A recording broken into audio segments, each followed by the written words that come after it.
সংগ্রামী তৌহিদি জনতা, আজ এই বিক্ষোভ সমাবেশের মাধ্যমে আমরা আমাদের হৃদয়ের ব্যথাটুকু জাতির সামনে, মানুষের বিবেকের সামনে উপস্থাপন করার জন্য এখানে সমবেত হয়েছি।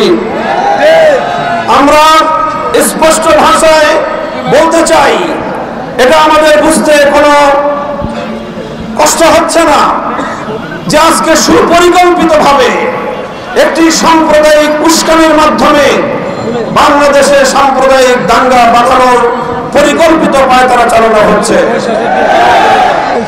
শহীদ সাইফুল ইসলাম আলিফের হত্যাকাণ্ডের ঘটনা নির্মম, শুধু বর্বর নয় বরং ঘৃণ্য এক হত্যাকাণ্ড। প্রকাশ্য দিবালোকে আদালত চত্বরে একটি সন্ত্রাসী সংগঠনের সশস্ত্র সন্ত্রাসীরা একজন তরুণ আইনজীবী সরকারি কর্মকর্তাকে টেনে হিচড়ে নিয়ে হত্যা করবে, এরকম বর্বরতার দৃশ্য দেখার জন্য বাংলাদেশ প্রস্তুত নয়।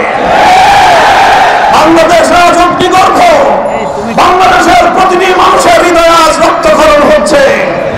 বাংলাদেশের অন্তর্বর্তীকালীন সরকারকে আমরা বলতে চাই, মানুষের এই ক্ষোভ, মানুষের হৃদয়ের রক্তক্ষরণকে আপনারা বুঝবার চেষ্টা করুন এবং যে সকল হত্যাকারী হিসেবে চিহ্নিত ঘাতকদেরকে গ্রেফতার করা হয়েছে তাদেরকেই শুধুমাত্র বিচারের আওতায় আনলে চলবে না।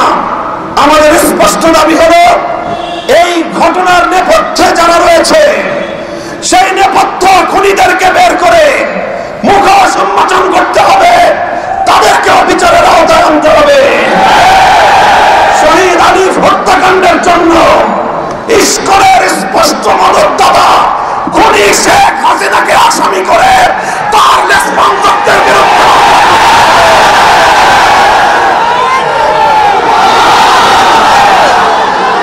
আমরা স্পষ্ট ভাষায় বলতে চাই, বিগত 15 বছর আমরা দেখেছি বাংলাদেশের অভ্যন্তরীণ প্রতিটি বিষয়ে কিভাবে শুধু অসৌজন্যমূলক নয় বরং কূটনৈতিক শিষ্টাচার বর্জিত বাংলাদেশের অভ্যন্তরীণ ইস্যুতে চরম নগ্ন হস্তক্ষেপ করে বাংলাদেশের জনগণকে আহত ক্ষতবিক্ষত করে তুলেছে ভারত। আমরা ভারত রাষ্ট্রের বাংলাদেশ নীতির তীব্র সমালোচনা করছি। ভারতকে আমরা স্পষ্ট বার্তা দিতে চাই, বাংলাদেশ নীতি পরিবর্তন করো, তোমরা বাংলাদেশ নীতি পরিবর্তন করো, অন্যথায় বাংলার 20 কোটি মানুষ তোমাদের বিরুদ্ধে রাজপথে নামবে। বাংলাদেশ থেকে ভারতের কূটনৈতিক সম্পর্ক ছিন্ন করার জন্য দেশের মানুষ বাধ্য হবে। আমরা স্পষ্ট ভাষায় বলতে চাই, আইন শৃঙ্খলা রক্ষাকারী বাহিনীকে আমরা বলতে চাই, চিন্ময় কৃষ্ণ দাস তার তৎপরতার দ্বারা কথা দিবালোকের নয় পরিষ্কার, সে ভিনদেশী গুপ্তচর হিসেবে ভূমিকা পালন করছিল। বারবার সে তার সেই প্রভুর দেশে গিয়ে সেখান থেকে নির্দেশনা নিয়ে এসে বাংলাদেশের অভ্যন্তরে নৈরাজ্য সৃষ্টি করবার পায়তারা চালিয়েছে। দিনের পর দিন, মাসের পর মাস প্রশ্রয়ে আশ্রয় থেকে ভারত এবং আওয়ামী লীগের যৌথ প্রযোজনায় ইসকন তৈরি করা হয়েছে। এই ইসকনকে নিষিদ্ধ করার মধ্য দিয়ে আওয়ামী লীগ এবং ভারতকে স্পষ্ট বার্তা দিতে হবে, বাংলাদেশ তোমাদের ষড়যন্ত্রের কাছে মাথা নত করবে না।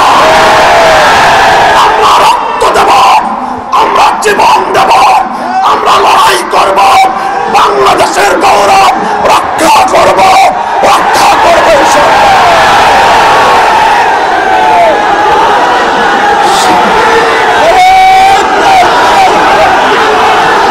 সংগ্রামী সাথী বন্ধুগণ, হেফাজতে ইসলামের কেন্দ্রীয় নেতৃবৃন্দ সহ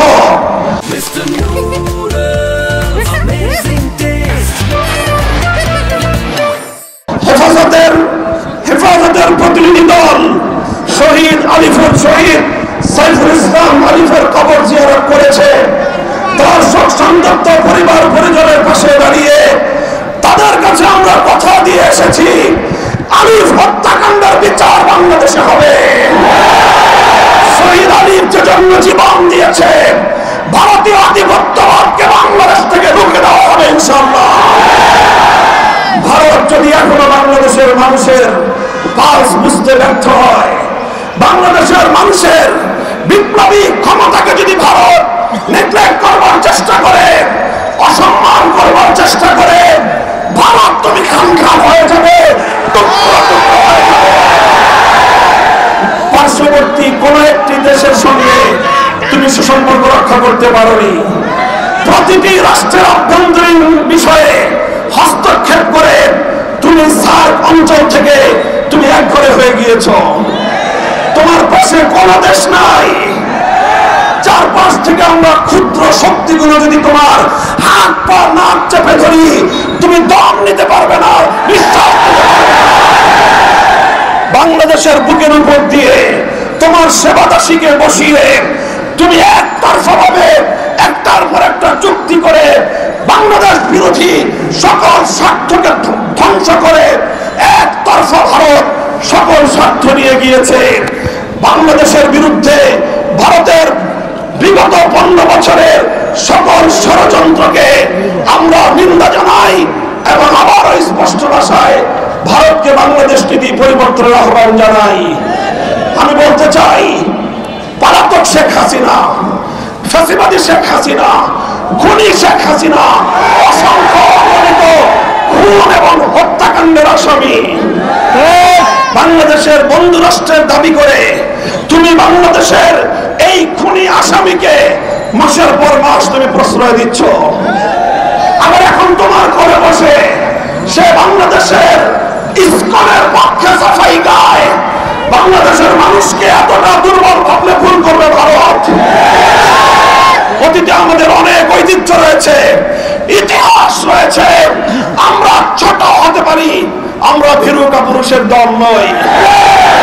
যদি আমাদের উপর যুদ্ধ চাপিয়ে দাও, যদি আমাদেরকে এভাবেই তুমি একতরফা হত্যা করবার চেষ্টা করো, যদি আমার জনপদকে আমার ভাইয়ের রক্ত দিয়ে যদি তুমি রঞ্জিত করো, তাহলে আমরা তোমার বিরুদ্ধে প্রতিরোধ করে তুলবো। আমরা সংগ্রামী সাথী ও বন্ধুগণ, হেফাজতে ইসলাম বাংলাদেশ দেশের সকল ধর্মপ্রাণ মুসলমানদের প্রতি উদাত্ত আহ্বান জানাচ্ছে। শহীদ সাইফুল ইসলাম আরিফের হত্যাকাণ্ড আমাদেরকে স্পষ্ট বার্তা দিচ্ছে। এই হত্যাকাণ্ডের মাধ্যমে বাংলাদেশে নৈরাজ্য সৃষ্টি করে রক্তের হোলি খেলা খেলানো, এটাই হলো বাংলাদেশ বিরোধী শক্তির অভিন্ন টার্গেট। কাজেই তাদের এই ষড়যন্ত্রের পাতা ফাঁদে আমরা পা দেব না। আমরা কোনোভাবেই সহিংস কোনো কর্মসূচি পালন করবো না। শান্তিপূর্ণ ভাবে টেকনাফ থেকে তেঁতুলিয়ায় আমরা তীব্র প্রতিবাদ এবং প্রতিরোধ আন্দোলন গড়ে তুলব। শান্তি হবে আমাদের হাতিয়ার, ধৈর্য হবে আমাদের সৌন্দর্য। শেষ মুহূর্ত পর্যন্ত আমরা ধৈর্য ধারণ করব। আমরা রাষ্ট্রকে বলবো, সরকারকে বলবো, চিন্ময় কৃষ্ণ দাসকে ভালোভাবে রিমান্ডে নিয়ে জিজ্ঞাসাবাদ করে বাংলাদেশ বিরোধী ষড়যন্ত্রের তথ্যগুলো তার কাছ থেকে আপনারা উদ্ধার করুন। শেখ হাসিনা তাকে কত টাকা দিয়ে তার সন্ত্রাসী বাহিনীকে দেশের বিরুদ্ধে লেলিয়ে দিয়েছে সে তথ্য উদ্ঘাটন করুন। ভারত তাকে বাংলাদেশের অখণ্ডতা ধ্বংস করবার জন্য কিভাবে উস্কানি দিয়েছে, কি তাকে মন্ত্র দিয়ে বাংলাদেশে বারবার পাঠাচ্ছে, সেই তথ্যগুলো উদ্ঘাটন করে জাতির সামনে আপনারা বাংলাদেশ বিরোধী সকল অপশক্তির মুখোশ উন্মোচন করে দিন।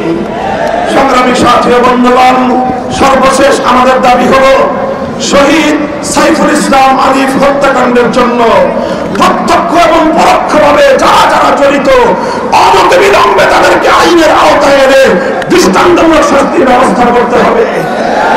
সেই সঙ্গে সন্ত্রাসবাদী জঙ্গিবাদী সশস্ত্র সংগঠন হিসেবে সৌদি আরব, চায়না, মালয়েশিয়া সহ পৃথিবীর বহু রাষ্ট্রের মতো বাংলাদেশেও ইসলামকে নিষিদ্ধ করতে হবে। আমার পূর্ববর্তী বক্তারা বলেছেন, আওয়ামী বিরোধী আন্দোলনের সারির সম্মুখ কাতারের কোন কোন রাজনৈতিক দলের নেতারা মায়া কান্না কাঁদেন। ইনশাআল্লাহ ইনশাআল্লাহ বাংলাদেশ সেই আধিপত্যবাদের যুগকে পেছনে ফেলে এসেছে। এখন বাংলাদেশ নিজের পায়ে দাঁড়াবে, মাথা উঁচু করে সামনে চলবে, সকল ষড়যন্ত্রকে মোকাবেলা করবে ইনশাআল্লাহ। ইসকনকে স্পষ্ট ভাষায় দাবি আমাদের নিষিদ্ধ করতে হবে। যদি এই দাবি আদায়ে সরকার অথবা বিচার বিভাগ যদি গড়িমসি করে, হেফাজতে ইসলাম বৃহত্তর কর্মসূচি দিতে বাধ্য হবে। আমাদেরকে সে পথে যেতে আপনারা বাধ্য করবেন না, সেই আশাবাদ ব্যক্ত করে বক্তব্য শেষ করছি। আগামী দিনের সংগ্রাম এবং যে কোনো উত্তাল সময়ে পাশে থাকবার দত্ত আহ্বান জানিয়ে আলহামদুলিল্লাহ রাব্বিল আলামিন। আসসালামু আলাইকুম ওয়া রাহমাতুল্লাহ।